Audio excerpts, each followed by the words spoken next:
विषारी दारूमुळे 15 जणांचा मृत्यू झाला। पिंपरी चिंचवडचे 10 ते 5 जण हडपसरचे रहिवासी आहेत। पिंपरी चिंचवड पोलिसांनी 8 जणांना या संपूर्ण प्रकरणामध्ये ताब्यात घेतलंय। मुख्य आरोपी कर्नल सिंग विरखाला त्याच्या मुलासह अटक करण्यात आली आहे। तर योगेश वाडखेडेनं ही विषारी दारू स्पिरिट युक्त दारू बनवल्याचं देखील समोर आलं। दारू प्यायल्यानंतर तोंडाला फेस येऊन 15 जण दगावले। योगेश वानखेडे हा सराईत दारू विक्रेता आहे आणि याआधी अनेक गुन्हे त्याच्यावर नोंदवले गेले। त्याला पोलिसांनी अटक केली आहे। कर्नल सिंग विरखा, त्याचा मुलगा आणि योगेश वानखेडे असे एकूण 8 आरोपी सध्या पोलिसांच्या ताब्यात आहेत। काही इसमांचा मृत्यू झाल्यावर काल माहिती प्राप्त झाली होती। त्या अनुषंगाने डिटेलमध्ये चौकशी केल्यानंतर काही इसमांचा विषारी दारूच्या सेवनामुळे मृत्यू झाल्याचे प्रथमदर्शन निष्पन्न झालेले आहे।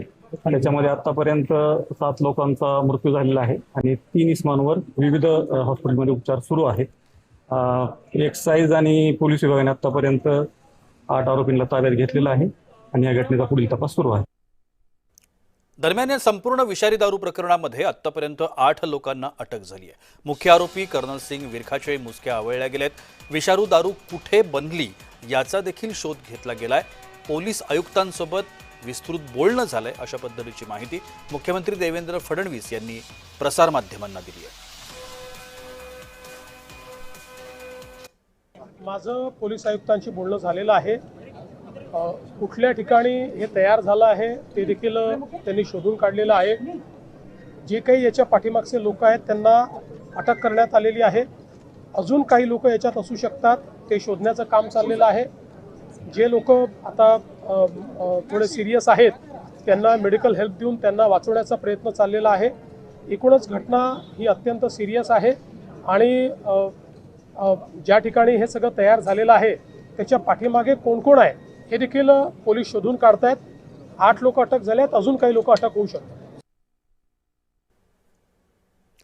आपण या सगळ्या संदर्भात अधिक माहिती घेण्याचा प्रयत्न करूया। आमचे पुण्याचे प्रतिनिधी प्रीतम पुरोहित आता माझ्यासोबत आहेत। प्रीतम, या संपूर्ण प्रकरणातला जो महत्त्वाचा भाग आहे की हा मृत्यू नेमका विषारी जी दारू आहे ती प्यायल्यामुळेच झालाय की त्याच्या पाठीमागे अन्य काही कारणं आहेत? कारण तिथल्या काही स्थानिकांनी म्हटलं होतं की नक्की विषारी दारू जी आहे ती या सगळ्यांनी सेवन केली होती, त्याचाच हा परिणाम होता किंवा अन्य बघावं लागेल। मात्र या सगळ्या प्रकरणातला जो अहवाल आहे तो अहवाल आलाय का, आणि जर तो नसेल आला तो कधीपर्यंत येईल अशी शक्यता आहे?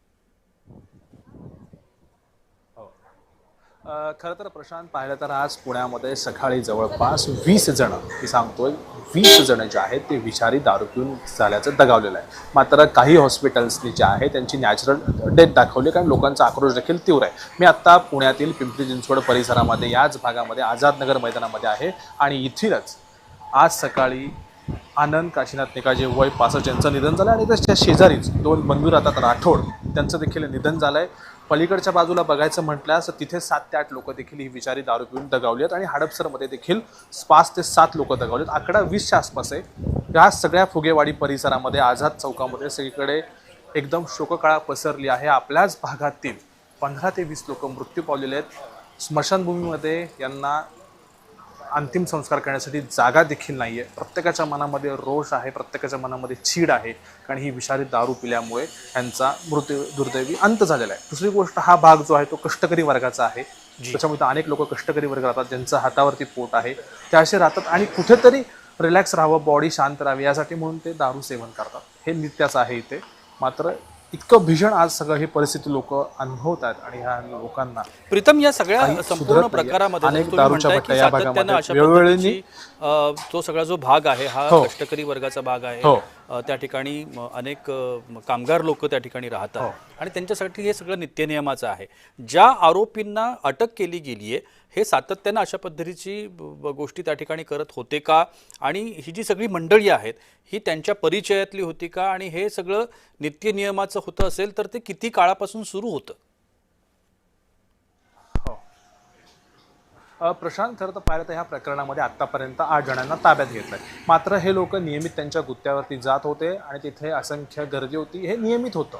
मात्र ही केमिकलयुक्त दारू का दिली गेली, ही कुणी आणली, याच्या मागे कोण आहे आणि इतक्या भट्ट्या इतक्या वर्ष कोणाच्या आशीर्वादाने चालत आहे. जी बरं, ते चालत असताना त्याची दारू कुठपर्यंत सगळी सप्लाय होते याचा देखील आता पुढे सगळ्या गोष्टी तपास होईल. ह्याच्यामागे कोणाचे आर्थिक लागे संबंध आहेत का, याचा वरदहस्त कोणाचा आहे. आणि येथील स्थानिक लोकांनी, येथील महिलांनी वेळोवेळी आवाज उठवला, कारण त्यांच्या घरातील एक व्यक्ती दारू पिऊन येणार, तर सगळा तमाशा होणार, आर्थिक, मानसिक, शारीरिक सगळा त्रास होणार. त्यांनी हे वेळोवेळी भोगले, नंतर कालांतरात त्याची सवय देखील झाली. मात्र आता ह्याचा उद्रेक होताना पाहायला मिळतो. येथील भट्ट्या देखील आता काही तासातच ह्या बंद केलेल्या आहेत. ह्या पुन्हा चालू होणार नाहीत याची देखील आता येथील जी ग्रामस्थ आहेत, गावकरी आहेत, ज्यांनी ह्या सगळ्या गोष्टी भोगल्यात, सोसल्यात, त्यांच्या देखील मनामध्ये आहे. मी त्यांच्याशी जाणून घेण्याचा प्रयत्न करतो. माझ्या कारण समोरच आता ह्या सगळ्या गोष्टी घडलेल्या आहेत. काय सांगाल सगळ्या? काय मामांचा मृत्यू झालेला आहे आता. हे काय सगळी त्याचा पोलीस प्रशासनाची चुकी आहे सर. सर्व हप्ते बेसवर यांनी जे अड्डे चालू केलेले, त्यामुळे हे जे घटना घडलेली आहे त्याच्यामुळे घडलेली. कारण आत्ता मी पण पिंपरी चिंचवडमध्येच राहतो. पोलिसांनी आमच्या इथले पण जवळचे सगळ्या अड्ड्यांना ना बंद करण्याचे निर्देश दिलेले. हे काय हो काय एवढ्या ह्याच्यावर आता काय बोलू शकत नाही. आता पोलीस जर हप्ते वगैरे घेत असन आणि असले अड्डे वगैरे चालू ठेवत असन, ते होतच राहणार. प्रशांत, नातेवाईकांचा थेट आरोप आहेत की पोलीस पोलीस ज्या अड्ड्यांकडून जे पैसे घेतात, हप्ते घेतात, त्याच्यामुळे सगळे प्रकार चालू आहे. अजून दुसरे देखील आहेत. काय सांगायचं प्रकरणाबद्दल? प्रकार किती विचित्र आहे. आज या फुगवड्यामध्ये कालपासून जे मृत झालेत नागरिक, त्यांची घरची परिस्थिती खूप हालाकीची होती. तरी शासनातर्फे त्यांना मोबदला किंवा आर्थिक मदत केली पाहिजे. त्याचप्रमाणे ही जी घटना दुर्दैवी झाली, त्याचा शासनाकडून पूर्णपणे सखोल चौकशी व्हावी अशी फुगवड्याच्या ग्रामस्थांच्या वतीने मी मागणी करतो. सखोल चौकशी व्हावी म्हणतात या प्रकरणात. काही बोलणार तुम्ही या घटनेबद्दल? सगळं नाही, ह्या घटनेबद्दल लोक खरं बोलत नाही, कारण सगळे लोक भावनिक झालेत. आपल्या जवळच्या आजूबाजूच्या 20 लोकांना यांनी गमावलेली इतकी भीषण परिस्थिती आज फुगेवाडीतील पिंपरी चिंचवड परिसरामध्ये घडलेली आहे. लोकांच्या भावना देखील तेवढंच मी जाणून घेण्याचा काही प्रयत्न केला, मात्र काही तशी नक्कीच प्रीतम, ही सगळी अतिशय भयानक आणि भीषण अशा पद्धतीची घटना आहे. आणि जर ती प्रशासनाच्या आशीर्वादानं, पोलिसांच्या आशीर्वादानं सुरू असेल तर ती अजूनही खूप मोठी गंभीर बाब म्हणावी लागेल. मात्र कालांतरानं याच्या तपासातून अनेक गोष्टी उघड होतील. नेमकं कारण काय आहे ते सुद्धा आपल्याला कळू शकेल. धन्यवाद तुम्ही दिलेल्या विस्तृत माहिती करता.